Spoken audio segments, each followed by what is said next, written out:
नमस्कार। जगतगुरु भगवान श्री कृष्ण जी के चरणों में कृतज्ञतापूर्वक वंदन करता हूँ।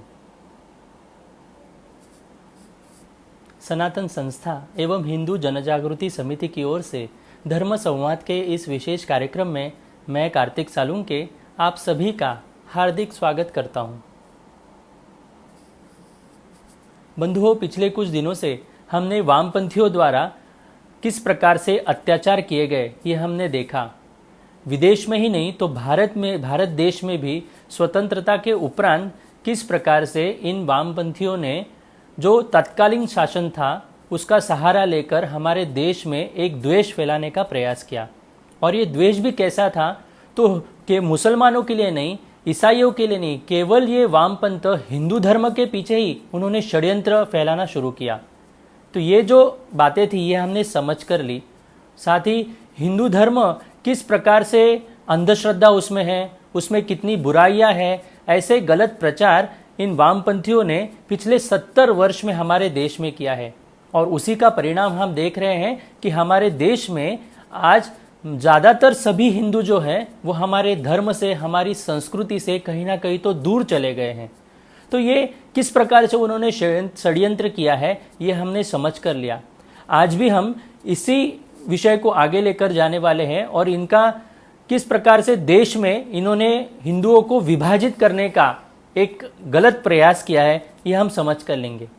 हमारे साथ हिंदू जनजागृति समिति के राष्ट्रीय मार्गदर्शक सद्गुरु डॉक्टर चारुदत्त पिंगले जी उपस्थित हैं। नमस्कार सद्गुरु डॉक्टर पिंगले जी। नमस्कार कार्तिक जी।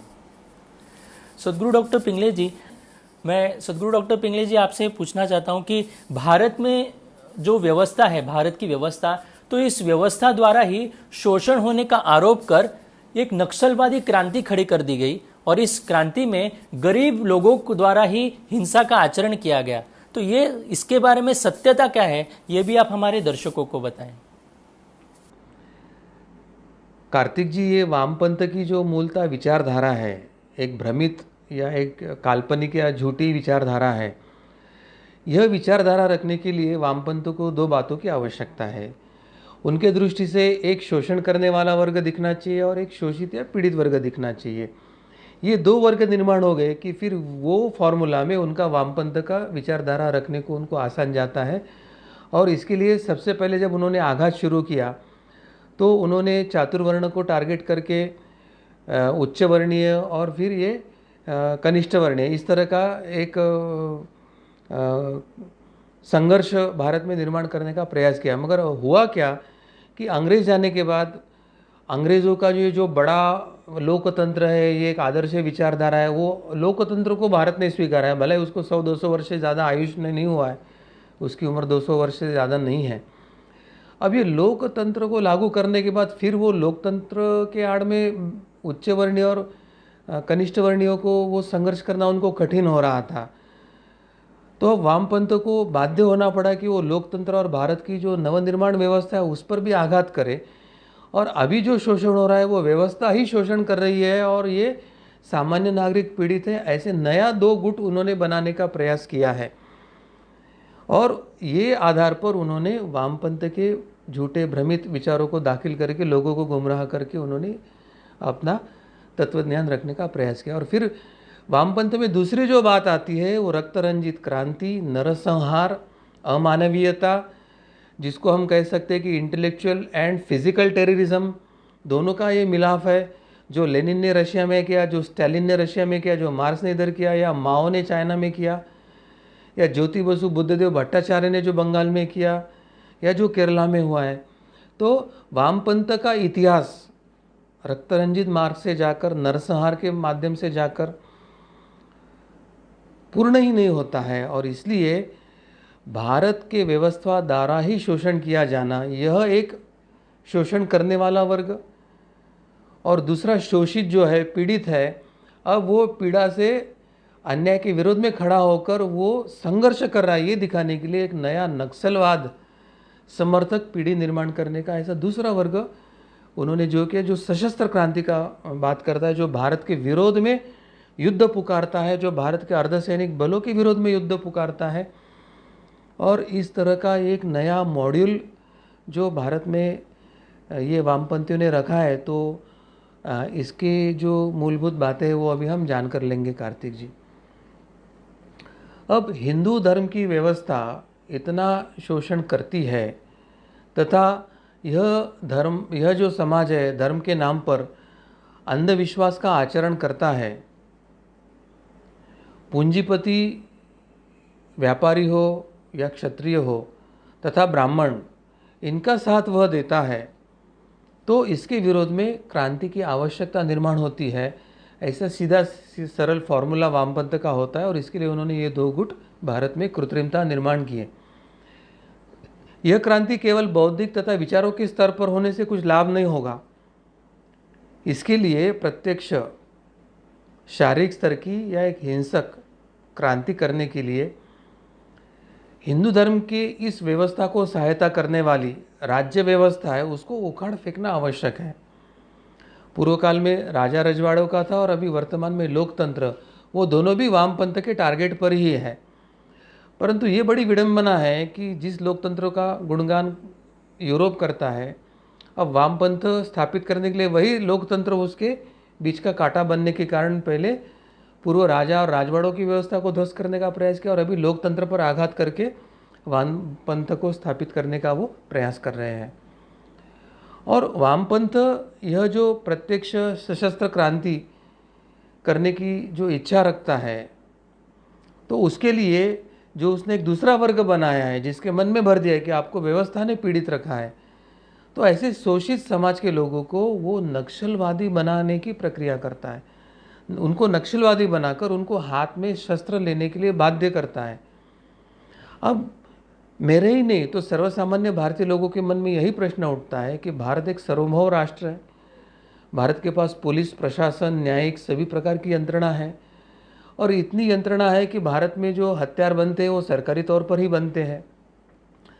तो हमारी पुलिस से भी ज़्यादा आधुनिक या पैरामिलिट्री के साथ युद्ध कर सके इतने उच्च स्तर की बंदूकें, लैंड माइंस यानी ज़मीन में जो सुरंग डालते हैं वो से लेके, तो उनके पास शस्त्र अस्त्र और कम्युनिकेशन के जो इक्विपमेंट्स है वो ये नक्सलवादी को कहाँ से आते हैं, उनको कौन उपलब्ध करा रहा है, वो धन कौन उसको दे रहा है। और भारत सार्वभौम राज्य होने के बाद भी ये अगर ये सीमा पार से हो रहा है तो वो कैसे हो रहा है, उसको भारत में कौन सहायता कर रहा है वो ढूंढना आवश्यक है। और सीमा के अंदर से ही हो रहा है तो फिर हमारी पुलिस या गुप्तचर यंत्रणा या ये प्रशासकीय न्याय की यंत्रणा है, तो इसके बारे में वो सोए हुए क्यों है। तो एक बड़ा प्रश्न सर्वसामान्य जनता के मन में है। तो वामपंथ क्या करता है, तो सशस्त्र क्रांति के लिए नक्सलवादी निर्माण करके उनको शस्त्र लेने को वो बाध्य कर रहा है।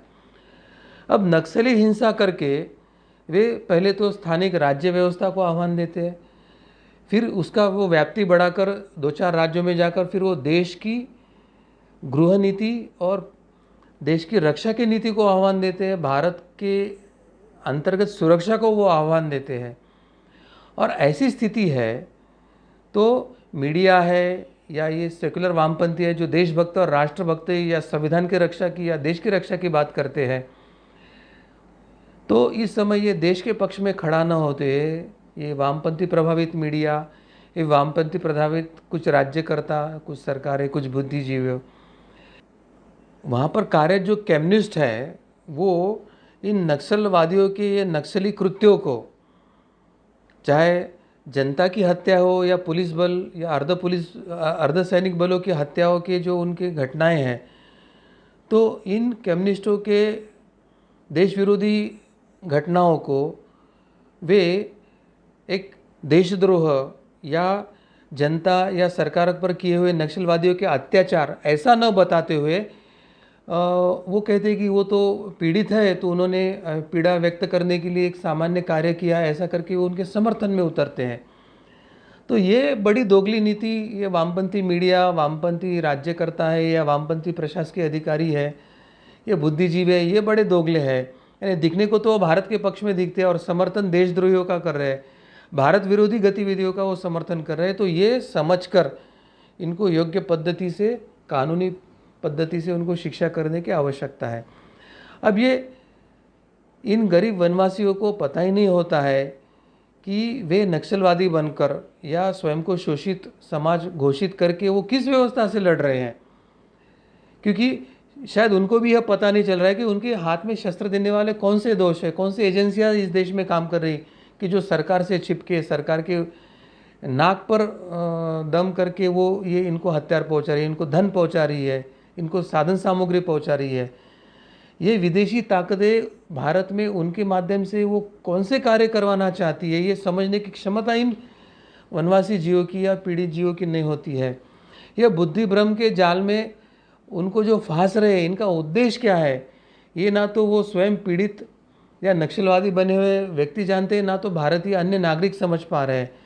और अंततः नक्सलवाद के माध्यम से भारत सरकार के प्रशासन के न्यायिक व्यवस्था या भारत के विरुद्ध युद्ध पुकार कर यह लड़ाई से उन्हें मिलना क्या वाला है और वो जानना वो चाहते क्या है सरकार से, वो शायद उन्हीं को भी पता नहीं है। ऐसी स्थिति है।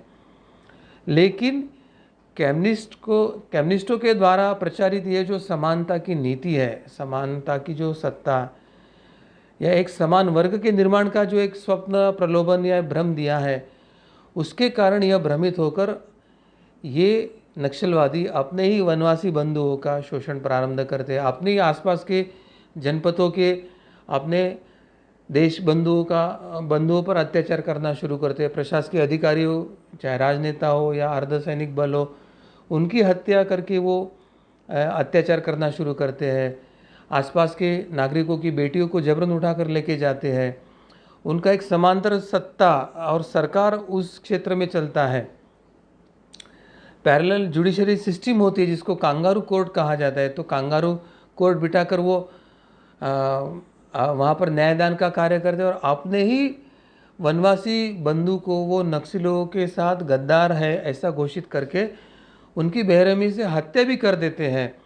तो एक तरह से ये जो समानांतर सरकारें चल रही है नक्सलवाद के नाम पर, ये भारतीय सत्ता के विरोध में आह्वान है, देशद्रोह है।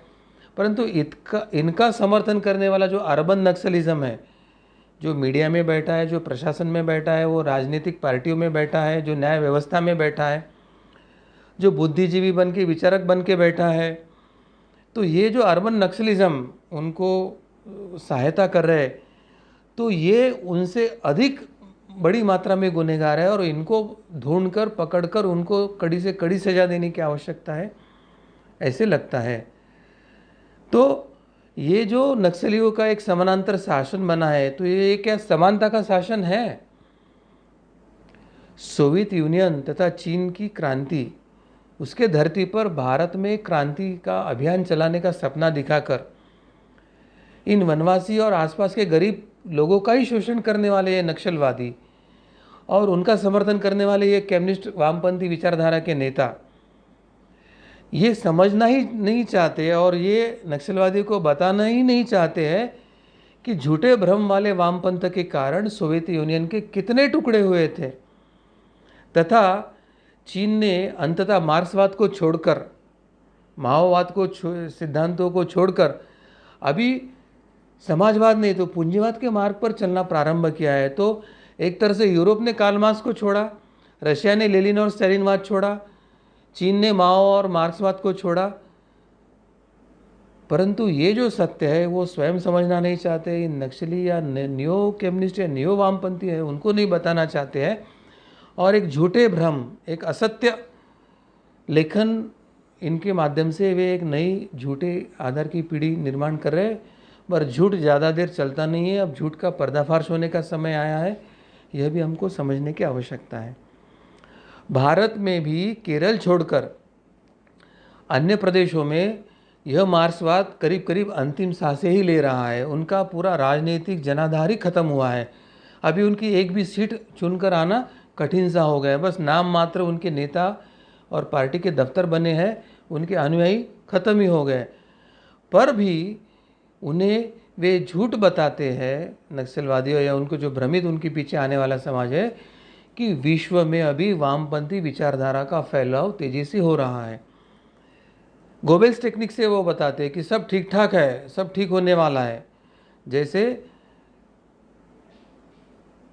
हिटलर ने जर्मन को भ्रम में रख के फिर अचानक एक दिन में ही वो कोलैप्स होकर जर्मन हार गया था उसी तरह से वामपंथ अभी कोलैप्स होकर हारने की कगार पर आ चुका है।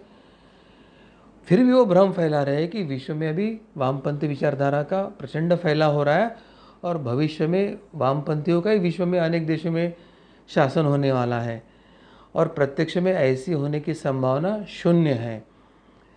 तो इस तरह से यह जो वामपंथ है, जिसका जो इमारत है विचारों की हो, कार्य की हो, एक झूठे सच के आधार पर भी उनकी ये वामपंथ की जो इमारत बनी है वो अभी ताश के इमारत के जैसे कोलैप्स होने की अवस्था में, गिड़गिड़ाने की अवस्था में आई है। तो अभी ये सही समय है कि अब ये सत्य इतिहास, इनके वामपंथियों के इतिहास का सत्य, वामपंथियों के रक्तरंजित इतिहासों का सत्य, वामपंथी के नरसंहार का सत्य, वामपंथी को उखाड़ के फेंकने के संदर्भ में जो रशिया लेनिन स्टालिन को कैसे उखाड़ के फेंका है, कार्ल मार्क्स की विचारधारा को कैसे यूरोप ने नकारा है, या मार्क्स या माओ को कैसे चीन ने दूर करके पूंजीवाद की तरफ वो बढ़ा है। तो ये सत्य तथ्य लेकर अगर हम समाज के जाते हैं तो वामपंथ का ये जो ताश का बंगला बना हुआ है वो अभी ढहने की अवस्था में आया हुआ है। तो मैं कार्तिक जी सभी से विनती करना चाहूँगा कि हम सबको स्वयं को यह ज्ञान लेने की आवश्यकता है, स्वयं को धर्म शिक्षा लेने की आवश्यकता है, वामपंथी विचारों का वस्तुनिष्ठ अध्ययन करके उनके सिद्धांत के झूठेपन का, भ्रम का, कल्पना का अध्ययन करने की आवश्यकता है।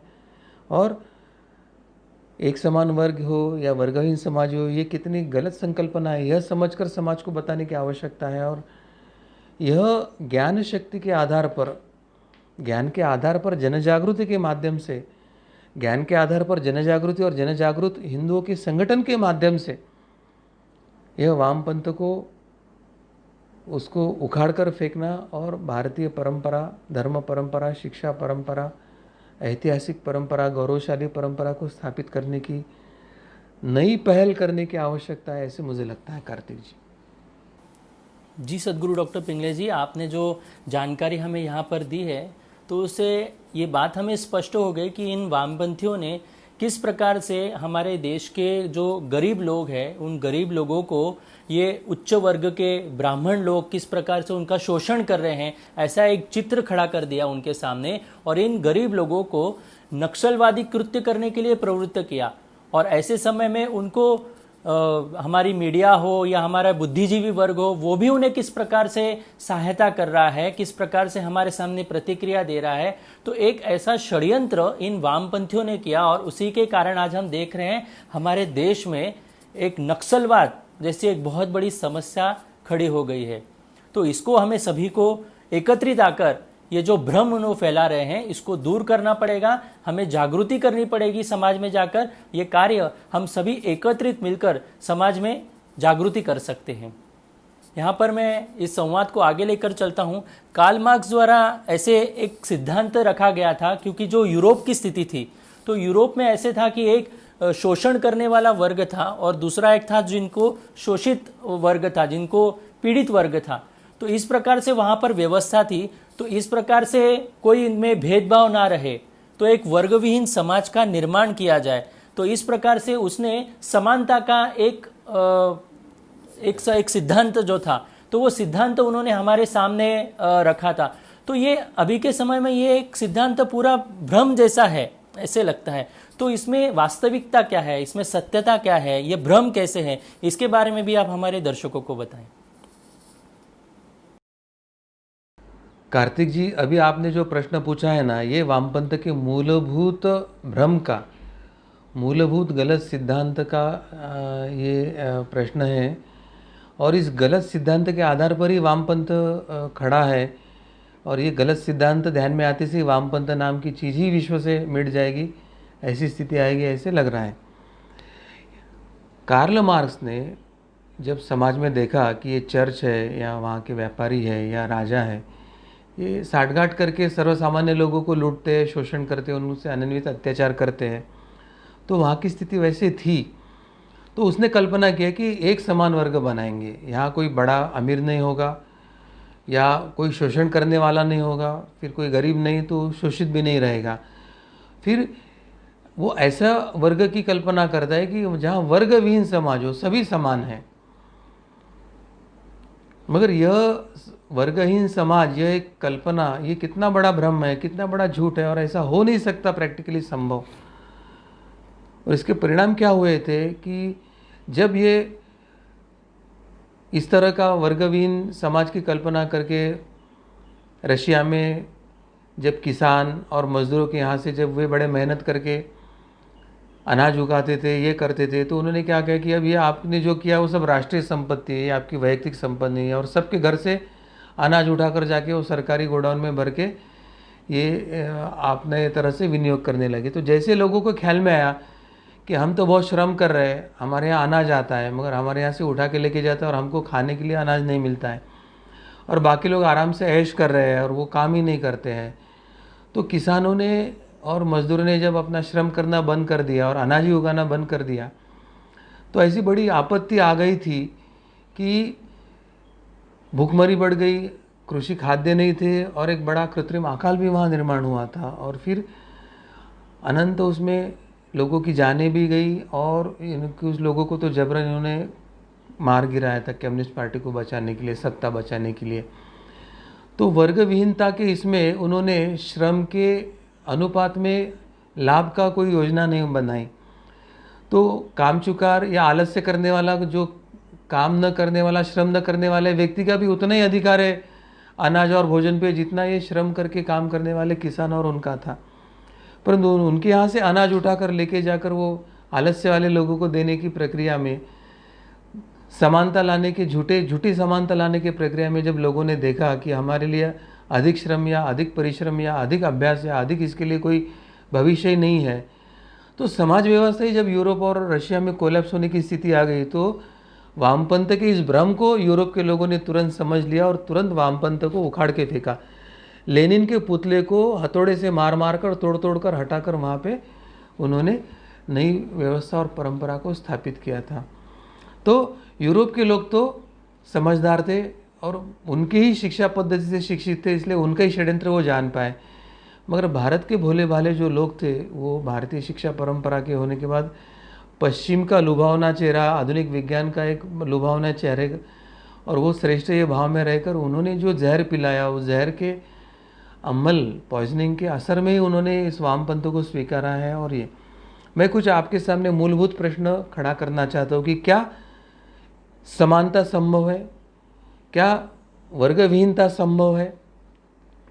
क्योंकि जब लेनिन ने ये रक्तरंजित क्रांति करके लेनिन के हाथ में जब सत्ता आई, तो अब समानता के आधार पर सभी कम्युनिस्ट पार्टी के सदस्यों को रशिया का हेड बनाना आवश्यक था, क्योंकि वो समानता चाहता है और वो वर्गविहीन चाहता है।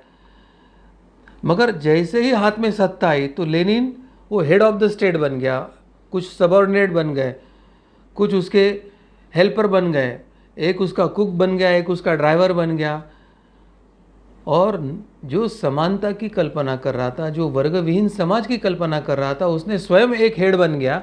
किसी को शोल्डर बनाया, किसी को स्टमक बनाया, किसी को लेग बनाया, और फिर वही व्यवस्था को उसने लागू किया जिसका उसने विरोध किया था।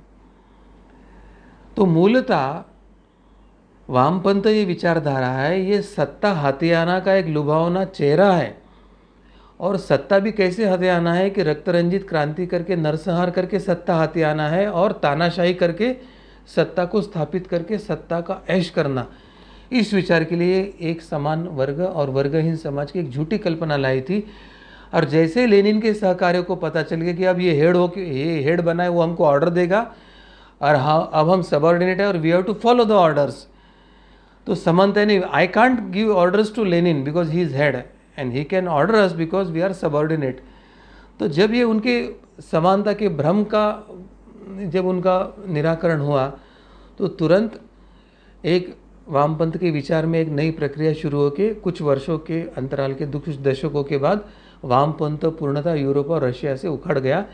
मगर इस प्रक्रिया में उन्होंने जैसे इस्लाम का समर्थन लेके वामपंथ बढ़ाया, उसका समर्थन लेके क्रिश्चियनिटी का वामपंथ बढ़ाया, तो जैसे ही रशिया के कुछ क्षेत्रों में वामपंथ के नाम पर इस्लाम की संख्या बढ़ गई, तो फिर वहाँ पर धर्म के आधार पर रशिया का विघटन होकर अनेक टुकड़ों में रशिया बढ़ गया।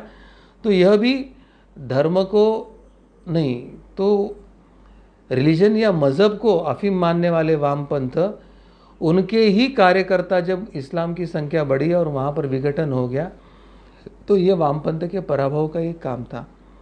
अब और एक उदाहरण देखते हैं कि अगर समानता लाना चाहते हैं तो क्या निसर्ग ने हमको समानता दिया है?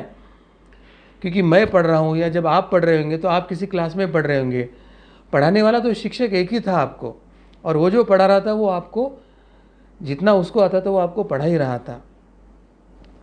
परंतु ग्रहण करने वाले हर व्यक्ति की क्षमता अलग थी। किसी ने 100 आउट ऑफ 90 स्कोर किया था तो किसी ने 100 आउट ऑफ 9 स्कोर किया था। तो देने वाला तो एक ही था, समान था, मगर ग्रहण करने वालों में समानता नहीं थी, करके विषमता तो निर्माण ही हुई, और एक का रिजल्ट पास और एक का रिजल्ट फेल, एक का रिजल्ट टॉपर और एक का रिजल्ट ड्रॉपर हो गया। अब समानता करके सबको 90 देना है या सबको 9 मार्क देना, ऐसे तो नहीं कर सकते। तो फिर कौन सी समानता ये अपेक्षित कर रहे हैं? और 90% स्कोर करने वाला को, उसने अगर जो मेहनत किया, उसकी जो बौद्धिक क्षमता है, उसकी शारीरिक क्षमता है, उसके एफर्ट्स है, उसको नाकार कर आप अगर सबको एक लाइन में खड़ा करना चाहते हो तो फिर अभ्यास क्यों करना है? अगर सबको समान ही मार्क देना है तो क्यों अभ्यास करें? तो क्या ऐसा संभव है? तो ऐसा संभव नहीं है। तो इस तरह की समानता देश में नहीं हो सकती है। अब ये कौन से स्तर की समानता अपेक्षित थी कार्ल मार्क्स को? क्या शारीरिक स्तर की समानता अपेक्षित थी? सबको 2 ही रोटी मिलेगी, तो जो हट्टा कट्टा और जो ज़्यादा श्रम करने वाला है उसको 2 रोटी, और जो कुछ नहीं कर रहा है, बीमार है, उसको भी 2 रोटी। तो कुछ दिन के बाद जो हट्टा कट्टा है वो तो कुपोषित हो जाएगा, और जो कुछ नहीं कर रहा है, वो श्रम भी नहीं कर रहा है मगर फोकट में 2 रोटी खा रहा है, तो फिर मानसिक असंतोष निर्माण करके फिर वो रिवॉल्ट करेगा और फिर एक नई क्रांति होगी। तो यहाँ शारीरिक या भौतिक समानता का हम विचार नहीं कर सकता। मेंटल इक्वलिटी की बात कर रहा है, तो मेरी पसंद नापसंद और आपकी पसंद नापसंद एक हो ही नहीं सकती है। हर व्यक्ति की पसंद नापसंद अलग है, हर व्यक्ति की वृत्ति अलग है, हर व्यक्ति की विचार करने की पद्धति अलग है। तो मेंटल इक्वलिटी लाना किसी के व्यक्ति के हाथ में नहीं, क्योंकि सिखाने वाला शिक्षक या संस्कार देने वाले माता पिता एक होने के बाद भी दोनों, उसके जो घर में 2-4 बच्चे हैं, वो सबके वैचारिक चिंतन की प्रक्रिया अलग ही होती है। तो आप ना तो साम्यवाद लाके मानसिक एकता ला सकते हैं, ना तो मानसिक समानता ला सकते हैं। अब इंटेलेक्चुअल के पे इक्वालिटी की बात करेंगे, तो क्या इंटेलेक्चुअल इक्वालिटी ला सकते हैं? अभी हमने देखा है कि टीचर तो एक ही बात टीच कर रहा है, सिलेबस और पुस्तक तो एक ही लिखा है, मगर एक व्यक्ति 90 स्कोर कर रहा है, एक 9 कर रहा है। किसी की बौद्धिक क्षमता है, किसी की क्षमता नहीं है। तो इंटेलेक्चुअल इक्वलिटी अगर नहीं ला सकते तो हाईली इंटेलेक्चुअल व्यक्ति को अगर अब ABCD 10वीं तक सिखाएंगे क्योंकि दूसरा व्यक्ति नहीं सीख रहा है करके किया, तो वो तो शिक्षण ही छोड़ देगा। या फिर लो इंटेलेक्चुअल क्वालिटी है और उसको आप हाई इंटेलेक्चुअल क्वालिटी का सिलेबस पढ़ा रहे, तो वो तो उसके सर के ऊपर से ही जाएगा, तो इंटेलेक्चुअल इक्वलिटी नहीं हो सकती है। और आध्यात्मिक स्पिरिचुअल इक्वलिटी तो वो कंसेप्ट ही नहीं है साम्यवाद को, क्योंकि वो तो ईश्वर को मानते नहीं, ना तो स्पिरिचुअलिटी को नहीं मानते हैं। तो साम्यवाद फिजिकल इक्वलिटी नहीं ला सकता है, मेंटल इक्वलिटी नहीं ला सकता है, इंटेलेक्चुअल इक्वलिटी नहीं ला सकता है। तो ये कौन सी समानता है जो कार्ल मार्क्स या लेनिन, स्टालिन या माओ लाने वाले थे? और वो अगर कोई प्रकार की समानता लाना संभव ही नहीं, तो फिर ये वामपंथी भ्रम को लेकर, ये जो विचारधारा को मान्यता देकर समाज में भ्रम और एक गलत नीति, नक्सलवाद, एक हिंसावाद, एक नरसंहारवाद, एक रक्त रंजित क्रांतिवाद को स्थापित करने का प्रयास हो रहा है, तो इसका विरोध क्यों नहीं किया जा रहा है? क्योंकि एक उदाहरण मैं चाहना चाहता हूँ कि अगर कार्ल मार्क्स अगर इक्वलिटी लाना चाहता था तो उसने अपने विचारों को लिखा और फिर कार्ल मार्क्स के तत्वाधान में उसका वो लेखक बना कार्ल मार्क्स। प्रश्न आता है कि अगर वो इक्वलिटी चाहता था तो उसने सभी कम्युनिस्ट पार्टियों के जो कार्यकर्ता थे तो सबके नाम राइटर करके लिखना चाहता था, क्योंकि वो इक्वलिटी की बात कर रहा है। मगर वो जब वो कोई विचार लिख के, ग्रंथ लिख के उसके नीचे कार्ल मार्क्स लिखता है, तो वो अब राइटर बना और बाकी सब कम्युनिस्ट पार्टी के कार्यकर्ता उसके रीडर या फॉलोअर बने। जब एक नेतृत्व बना या राइटर बना, दूसरे रीडर या फॉलोअर बने, तो अब यहाँ पे समानता कहाँ दिखती है? तो फिर कौन सी समानता की कल्पना थी कार्ल मार्क्स की? उसने वो स्पष्ट ही नहीं किया है। तो अब मेडिकली हम देखते हैं, अब एक माँ पिता होते हैं, दोनों माँ पिता होते हैं और एक ही साथ कभी कभी जुड़वा बच्चा, ट्विंस पैदा होते हैं। ट्विंस में भी अलग दिखने वाले ट्विंस होते हैं और सरीखे दिखने वाले ट्विंस होते हैं, जिसको हम आइडेंटिकल ट्विंस कहते हैं। आइडेंटिकल ट्विंस ने भी जन्म लेने के बाद उनकी मानसिक, भौतिक और शारीरिक और बौद्धिक सभी क्षमताएं बाद में भिन्न होती है, भले ही एक्सटर्नली दिखने के लिए वो सरीखे हो सकते हैं। तो जहाँ एक माता पिता और एक ही कोख से जन्म लेने वाले दो बच्चों में आइडेंटिकल ट्विंस होने के बाद भी इतनी सारी विषमताएं उसमें हो सकती है, तो फिर ये कौन सी समानता की अपेक्षा लेनिन या मार्क्स या स्टालिन माओ कर रहे थे, या कौन सा भ्रम वो चाहते थे, ये समझ में नहीं आता है। बहुत बार ऐसे कहा जाता है कि स्त्री पुरुष समान है, पुरुष पुरुष समान है और सब मानव एक है। मगर मेडिकली अगर आप देखते हो तो समझो भारत के परिप्रेक्ष्य में देखना है तो यहाँ पर एवरेज हाइट ऑफ मेल, ऐसा अगर मेडिकल साइंस ने अध्ययन किया होगा, और एवरेज हाइट ऑफ फीमेल्स ऐसा अगर अध्ययन किया हो, तो comparatively average height of male is slightly higher than average height of female, ऐसा आता है। अब ये किसी हमने और आपने ये विषमता किया है क्या? ये तो निसर्गतः आई हुई विषमता है। मगर स्त्री पुरुष समानता के लिए क्या पुरुष की हाइट ज़्यादा है करके आप उसके पाँव काटना चाहोगे क्या? तो ये जो नेचुरल डाइवर्सिटी है उसको एक्सेप्ट करना होगा आपको। अगर हम average weight of male and average weight of female in India ऐसे कंपेरेटिवली अगर हम अभ्यास देखते हैं, तो एवरेज वेट ऑफ मेल जो है वो थोड़ा सा हायर साइड में रहता है फीमेल से। तो क्या हम इसको डिस्क्रिमिनेशन, इनइक्वलिटी कहेंगे? ये तो निसर्ग ने दिया हुआ है। तो सामान्यतः स्त्री का वजन कम होता है, हाइट कम होती है पुरुषों से, तो ऐसे कहना है स्त्री को नीचे दिखाना होता है क्या? नहीं हो सकता है ना। हाँ, कोई क्रिटिसाइज करके कह रहा है या मैं श्रेष्ठ और स्त्रियाँ कम है, ऐसे कोई इगोइस्टिक इसमें कह रहा है तो उसको हम डिस्क्रिमिनेशन मान सकते हैं। मगर समानता के नाम पर हम उनकी क्षमताओं को पुरुषों की क्षमता के साथ कॉम्पीट करके उनसे अगर एक्सेसिव वर्क करवाते हैं तो ये अन्याय होगा। तो सनातन धर्म, हिंदू धर्म ने स्त्रियों को उस परिप्रेक्ष्य में चिंतन विचार करके उनकी मर्यादाओं को समझकर उनको किस तरह से प्रोटेक्ट करना चाहिए, उनके लिए कितनी मर्यादाएं या इसकी शिथिलता देना चाहिए, तो इसका विचार करके जो किया है।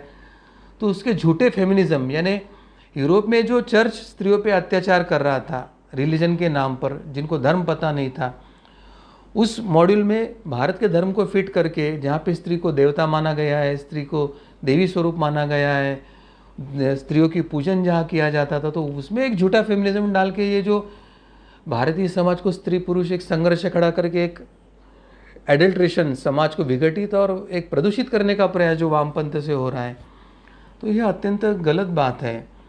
तो जहाँ शारीरिक, मानसिक, चाहे भौतिक, बौद्धिक, इंटेलेक्चुअल या किसी आधार पर समानता हो नहीं सकती, तो वहाँ इक्वलिटी और समता का तत्व यानी कैसे लागू करना है।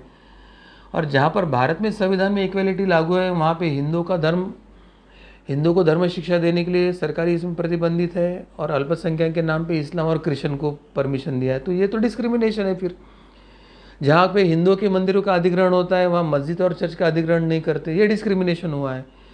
जहाँ जर्नलिज्म और हज यात्रा को सरकारी हिंदुओं का पैसा देते हैं, तो वहाँ हिंदुओं को किसी मस्जिद और चर्च का पैसा देकर कई अमरनाथ यात्रा के लिए स्पॉन्सर नहीं करते, तो ये डिस्क्रिमिनेशन है। तो फिर इक्वलिटी तो प्रिंसिपल लिखा है, मगर वो फॉलो कहाँ हो रहा है भारतीय संविधान में? तो इस तरह का ये जो झूठा चल रहा है, तो ये मूल उनके सिद्धांतों की जो लूपहोल्स है वो हमने देखे। अब हम आगे प्रत्यक्ष उनके सिद्धांतों का पर्दाफाश क्या करना है वो देखेंगे। वामपंथ के संदर्भ में प्रत्यक्ष अभी हम क्या देख रहे हैं, तो एक समाज वर्ग या वर्गविहीन समाज, यह वामपंथी की कल्पना या उनकी जो अपेक्षाएं थी, ये पूर्णतः एक भ्रम साबित होकर एक समाज का भ्रम निराश हो रहा है। ऐसी स्थिति वर्तमान में है, क्योंकि भारत में जो राजकीय परंपरा थी, समाज व्यवस्था थी, तो हिंदू धर्म जो कहता है कि गुणों के आधार पर मनुष्यों की 3 प्रकार की प्रकृतियाँ होती है, एक सात्विक, राजसिक और तामसिक प्रकृतियाँ। सात्विक यानी अच्छा समाज, परोपकारी, दूसरे का हित, समष्टि का हित देखने वाला, प्रेम पूर्वक, बिना झगड़े वगड़े का रहने वाला, ऐसे जो विचारधारा होती है उसको सात्विक समाज कहते हैं। राजसिक यानी स्वयं के स्वार्थ के लिए वो स्वार्थ केंद्रित वृत्ति रहता है, पब्लिसिटी है, स्वयं का ये करना है। दूसरे को कष्ट देने का विचार अधिक हो न हो, मगर स्वार्थ पूर्ति का विचार उसमें जरूर होता है। और तामसिक यानी दूसरे को कष्ट दे के स्वयं का आनंद लेना। स्वयं का स्वार्थी तो होता ही है, मगर वो दूसरे को कष्ट देने में स्वयं का खुशियाँ ढूंढता है, वो तामसिक समाज होता है। तो हिंदू धर्म ने समाज को, व्यक्ति की प्रकृति को इस 3 मूलभूत प्रकृतियों में उसको डिवाइड किया है। और जिसमें जिस गुणों का प्राबल्य हुआ उसका विचार और आचार उस तरह का होगा। ये हमारे ऋषि मुनियों ने, धर्म परंपराओं ने अध्ययन करके, अनुभव करके, साधना करके उन्होंने सिद्धांत बनाकर उसे लिख के रखे हैं। सात्विक मनुष्य लोगों का भला चाहता है, राजसिक मनुष्य स्वयं के स्वार्थ में लीन होता है, और तामसिक मनुष्य दूसरों को कष्ट देने में आनंद मिलाता है। अब इस सिद्धांत के आधार पर हिंदू धर्म के गुण कर्म आधारित वर्ण व्यवस्था निर्माण हुई थी। और इसलिए जिसकी जो प्रवृत्ति है उसके प्रवृत्ति के अनुकूल वो व्यक्ति अच्छा बनने के लिए उसको सुविधा, उस प्रकार का समाज व्यवस्था का एक योजना उसमें हुई थी। इस कारण वर्तमान में भी जो धर्म को नहीं मानते हैं या ये नहीं करते, वो भी मानते हैं कि इस तरह की प्रकृतियाँ रहती है, समाज में विविधता रहती है, और इसको हम कोई झुठला नहीं सकते। अब सोवियत यूनियन में भी कम्युनिज्म के विचार के अनुसार यदि सभी समान है तो सभी को उतना ही वो ब्रेड बांटेंगे, सबको 2-2 ही ब्रेड बांटेंगे। अगर ऐसा वो नियम लाते हैं तो जो श्रमजीवी थे, जो किसान थे, जिनको शारीरिक श्रम ज़्यादा करना आवश्यक था, तो उनके मन में मैं अधिक श्रम क्यों करूं, यह विचार तो आना ही है। और यह विचार बढ़ने के बाद जब उन्होंने 2 ही ब्रेड मिल रहे हैं तो हम श्रम नहीं करेंगे, तो कृषि उत्पाद में ही जब घट शुरू हो गई, और कृषि उत्पाद में घट होने के बाद वहाँ कृत्रिम अकाल निर्माण हुआ, और उसके बाद वहाँ पर जो एक रक्तरंजित नरसंहार भी हुआ, और उसके कारण ये समाज व्यवस्था की वहाँ पूरा विफल ही हुआ है। तो यह सत्य ना तो भारत के कम्युनिस्ट लोग स्वीकारते हैं, और ना तो इस सत्य को जानकर वो यहाँ पे किसी का प्रबोधन करते हैं। तो यह छिपाया हुआ इतिहास, और इतना होने के बाद भी भारतीय लोगों को भ्रम में, वामपंथी विचार में डालकर वो जो पाप कर रहे हैं, उस पाप का प्रायश्चित करने की आवश्यकता है। और इसलिए ये एक समाज और वर्गहीन समाज ये संभव नहीं है, ये हमें स्पष्ट होता है। जी सद्गुरु डॉक्टर पिंगले जी, आपने जो सत्य बातें हमें यहाँ पर बताई है, इससे तो हम सभी को ये स्पष्ट हुआ होगा कि किस प्रकार से एक यूरोप की स्थिति के आधार पर हमारे देश में एक बहुत बड़ा भ्रम फैलाने का प्रयास किया गया, और ये समानता का भ्रम किस प्रकार से झूठा है, किस प्रकार से गलत है, ये आज हमें यहाँ पर पता चल रहा है। तो हम सभी को अभी एकत्रित होकर इसमें जागृति लाने की बहुत आवश्यकता है, क्योंकि इस वामपंथ द्वारा ये जो षड्यंत्र पूर्वक कृति की गई है वो आज पूरे जड़ तक हमारे लोगों के अंदर तक गई हुई है। पिछले 70 वर्ष में इन वामपंथियों ने हिंदुओं को जो तोड़ने का ही प्रयास किया गया है, और इसकी का परिणाम है कि आज हमारे धर्म से हो, हमारी संस्कृति से हो, हम सभी से दूर चले गए हैं। और ये केवल हिंदुओं के बारे में हुआ है, अन्य किसी पंथों के बारे में हुआ नहीं है। ये महत्वपूर्ण बात हमें समझ कर लेने की आवश्यकता है। तो ये जो सब स्थिति अभी निर्माण हुई है, तो इसमें हिंदू धर्म की सभ्यता से ही मानव का विकास संभव है, ऐसे हमें लगता है। तो ये किस प्रकार से ये संभव है, तो ये भी आप हमें स्पष्ट करें। कार्तिक जी, आपने जो बताया वो अत्यंत सही है कि हिंदू धर्म की सभ्यता से ही मानव का विकास संभव है, और हिंदू धर्म की सभ्यता के संरक्षा से ही केवल भारत नहीं तो समस्त विश्व और विश्व के मानवों के विकास संभव है। और उसके लिए पूरे विश्व को प्रत्यक्ष और अप्रत्यक्ष रूप से हिंदू सभ्यता के तरफ ही मुड़ना होगा, ऐसे मुझे लगता है। क्योंकि भारत की जो सभ्यता है यह ज्ञान की सभ्यता है, और इस सभ्यता में व्यक्ति के जो गुण है, एक तो त्रिगुण है कि सत्वगुण, रजोगुण, तमोगुण, इन तीनों गुणों के संबंध में, और वो जो कर्म करता है वो कर्म का फल उसके तीनों गुणों के आधार पर होता है। और दूसरा जो है एक गुण कौशल्य, यानी उसमें जो एक निसर्गतः जो कौशल्य, कोई कुम्हार काम कर सकता है, कोई लोहे का काम कर सकता है, कोई सुनार काम कर सकता है, कोई खेती कर सकता है, कोई युद्ध कर सकता है, कोई शिक्षक वर्ग के अध्ययन अध्यापन का कार्य कर सकते, तो उनके गुण आदि कर्म के आधार पर जो व्यक्ति में जो कौशल्य और ये होते हैं, तो उस भेद के विभिन्नता में एक आध्यात्मिक एकता, यानी मानव शरीर से अलग है, पसंद नापसंद से अलग है, उसके गुण और कौशल्य से अलग है, वृत्ति से अलग है, परंतु साधना करके सभी को अपने स्वस्वरूप और आत्मस्वरूप या ब्रह्म स्वरूप में विलीन होना है। और सभी ईश्वर का अंश है, सभी ब्रह्म स्वरूप है, सभी आत्मस्वरूप है। और उस आध्यात्मिक एकता को बाह्य विभिन्नता में आध्यात्मिक एकता के सिद्धांत के आधार पर ये वर्ण व्यवस्था, समाज व्यवस्था का निर्माण पारंपरिक दिनों में हमने किया था। और सबसे महत्व का है कि हिंदू धर्म है, तो धर्म की व्याख्या क्या है कि ध्रुव धारयति इति धर्म, यानी सभी मनुष्य, और सभी मनुष्य नहीं तो ये प्राणी, वनस्पति और इस सृष्टि को धारण करता है वो धर्म। और धारण करने में परस्पर समन्वय, सहयोग, प्रेम और इस प्रकार के दिव्य गुणों से ही वो धारण हो सकता है। जहाँ परस्पर ईर्ष्या, स्पर्धा, द्वेष, अहंकार आता है और संघर्ष आता है, वहाँ सभी को धारण करने की स्थिति नहीं होती। तो जहाँ संघर्ष है, द्वेष है, ईर्ष्या है, वहाँ धर्म नहीं हो सकता है और वो धारण नहीं कर सकता है। इसलिए धर्म की व्याख्या में दूसरी जो आद्य शंकराचार्य ने बताई है कि जिस हेतु प्राणी मात्र का भौतिक या ऐहिक उन्नति होती है, पारलौकिक यानी आध्यात्मिक उन्नति होती है, और जिस हेतु समाज व्यवस्था उत्तम रहती है, उसको धर्म कहा गया है।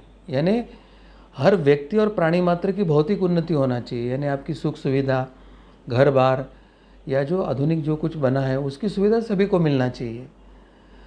पारलौकिक यानी आध्यात्मिक, यानी आपको आध्यात्मिक मार्ग पे जाके आनंद प्राप्ति की तरफ, यानी सब में समानता है, सब ब्रह्म स्वरूप है, सब ईश्वर का अंश है, सब एक है, यह एकता को ढूंढकर एकता की तरफ हमें बढ़ना है। और फिर उत्तम समाज व्यवस्था, यानी मैं, मेरे आजू बाजू के मनुष्य और समाज व्यवस्था, मेरे आजू बाजू के प्राणी और प्राणी व्यवस्था, मेरे आजू बाजू की वनस्पति, जंगल, या ये जो पंचमहाभूत है, जल है, वायु है, पर्वत है, आकाश है, इसकी संरक्षण करने के लिए उसको मैं पूरक हूँ, पूरक रहूँ, यानी उत्तम समाज व्यवस्था निर्माण हो, इसको धर्म कहा गया है। तो हिंदू धर्म के ये मूलभूत सिद्धांतों के कारण पारंपरिक इस बाह्य विभिन्नता में आध्यात्मिक एकता के सिद्धांत के कारण एक अत्यंत उच्च अवस्था की समाज व्यवस्था और राज्य व्यवस्था की निर्माण इस धर्म परंपरा पर आधारित भारत में निर्माण हुई थी। और उसके उल्टा जो पंथ है, रिलीजन या मज़हब है, जिसमें संपूर्ण मनुष्य का भी विचार नहीं करते हैं, इस होली बुक पर जिसकी श्रद्धा है वही बिलीवर्स, हमारा ये जो गॉड है उसको मानने वाला वही बिलीवर, हमने जो रास्ता बताया है उस पर चलने वाला वही बिलीवर, और बाकी सबको इसकी तरफ लाना है, धर्मांतरित करके हमारे पक्ष में लाना है, वही बिलीवर। और जो नहीं आना चाहता है उसको जीने का अधिकार नहीं, उसको शिक्षा दो, उसको लूटो, उसकी संपत्ति लूटो, उसको मारो।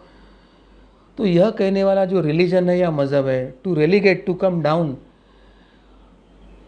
ये रिलीजन के आधार पर ये वामपंथ का विचार रखा था, जिसका भारत के धर्म परिप्रेक्ष्य में कोई तुलना नहीं थी।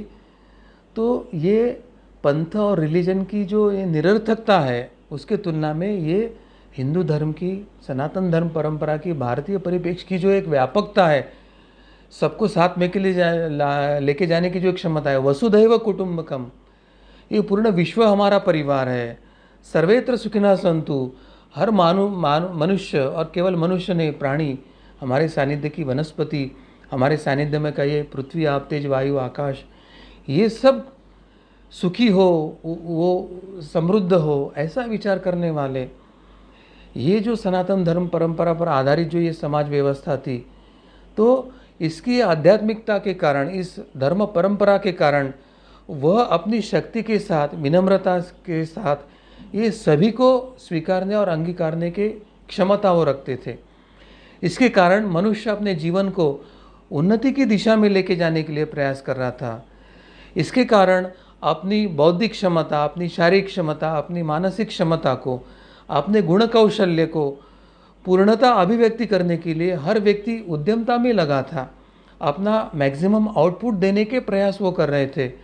और फिर इस प्रयास में अगर हमें धनार्जन अधिक होता है, संपत्ति का अर्जन अधिक होता है, तो सनातन धर्म परंपरा में त्याग और दानशूरता के इसको भी महत्व दिया है।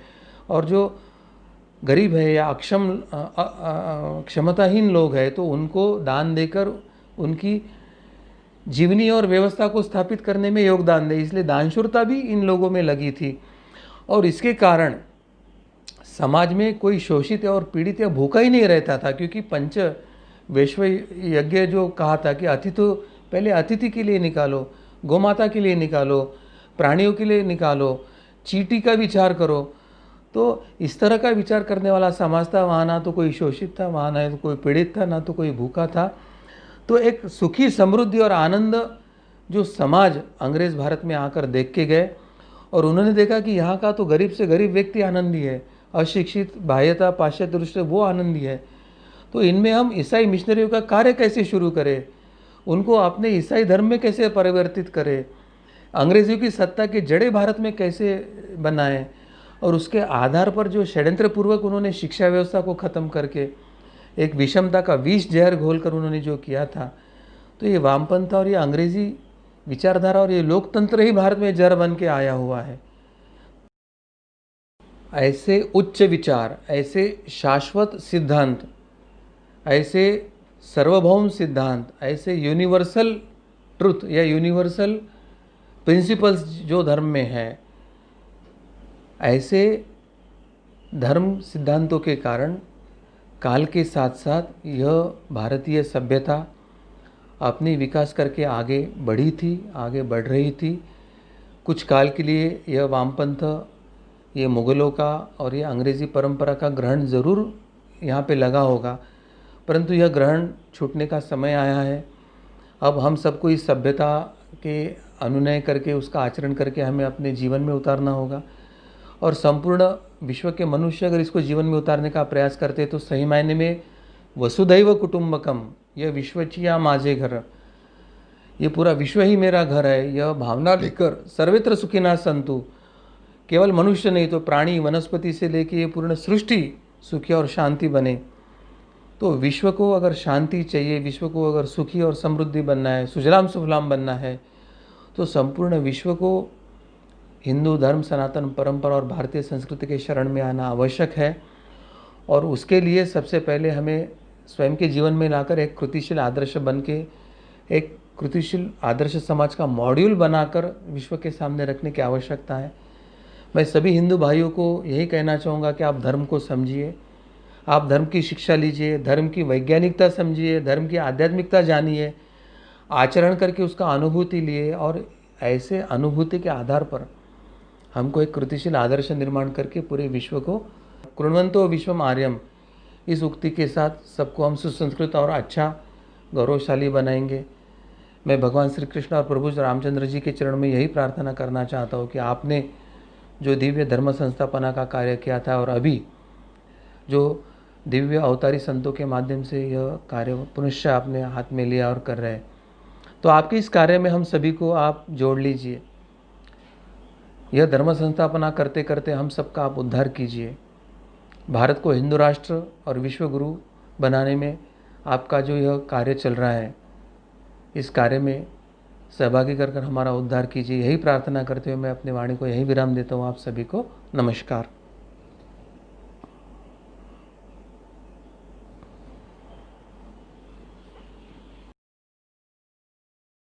जी सद्गुरु डॉक्टर पिंगले जी, आपने हमें हिंदू धर्म की महानता और हिंदू धर्म ही किस प्रकार से हमें असंगठित लोगों को फिर से संगठित कर सकता है, यह आपने हमें यहाँ पर बताया। और साथ ही ये समानता का सिद्धांत किस प्रकार से झूठा है और किस प्रकार से उन्होंने हमारे देश में ये फैलाने का प्रयास किया है। तो हिंदू धर्म में बताई गई जो चातुर्वर्ण की व्यवस्था है, इस वर्ण व्यवस्था के कारण ही हमारा समाज एक संगठित रूप से, एकत्रित रूप से आकर एक दूसरे में कोई द्वेष भावना न रखते हुए वो अच्छा एक कार्य कर सकता है, मिलजुल कर रह सकता है और उनकी आध्यात्मिक उन्नति भी इसमें हो सकती है। ये बातें हमें समझ कर आई। हिंदू धर्म की महानता क्या है ये आज हमें ध्यान में आया है। और हिंदू धर्म समझने के लिए हिंदू जन जागृति समिति द्वारा धर्म शिक्षा वर्ग का आयोजन भी किया जाता है। सभी को एकत्रित लाना, धर्म की शिक्षा देना, क्योंकि बंधुओं पिछले 70 वर्ष में हिंदुओं को अपने धर्म से दूर किया गया है, तो आज हिंदुओं को धर्म शिक्षा की बहुत आवश्यकता है। तो धर्म शिक्षा के लिए सनातन संस्था एवं हिंदू जनजागृति समिति द्वारा 300 से अधिक ग्रंथ प्रकाशित किए गए हैं, जिस माध्यम से वो हिंदुओं को धर्म शिक्षा, अपने धर्म क्या है, अपनी परंपरा क्या है, इसके पीछे वैज्ञानिक दृष्टिकोण क्या है, ये देने का प्रयास कर रहे हैं। आप भी इन ग्रंथों का अवश्य लाभ ले सकते हैं। sanatan-shop.com इस वेबसाइट पर जाकर इन ग्रंथों का आप अवश्य अवलोकन कर सकते हैं। साथ ही ये हिंदुओं को संगठित करने के लिए, हिंदुओं को एकत्रित आने के दृष्टि से संस्था द्वारा एवं हिंदू जनजागृति समिति द्वारा अखिल भारतीय हिंदू राष्ट्र अधिवेशन का आयोजन हो रहा है। आप स्क्रीन पर देख सकते हैं, आप भी इस अधिवेशन में सहभाग ले सकते हैं। इसका उद्देश्य यही है, भारत में पुनः एक बार हिंदू राष्ट्र की स्थापना हो, भारत पुनः एक बार विश्वगुरु बने, इस उद्देश्य से ही यह अधिवेशन हो रहा है। आप सभी इस अधिवेशन का हिस्सा बने, ऐसे मैं सभी से निवेदन करता हूँ। भगवान श्री कृष्ण जी की असीम कृपा से धर्म संवाद का आज का यह विशेष कार्यक्रम यहीं पर संपन्न हुआ, ऐसे मैं घोषित करता हूँ। नमस्कार।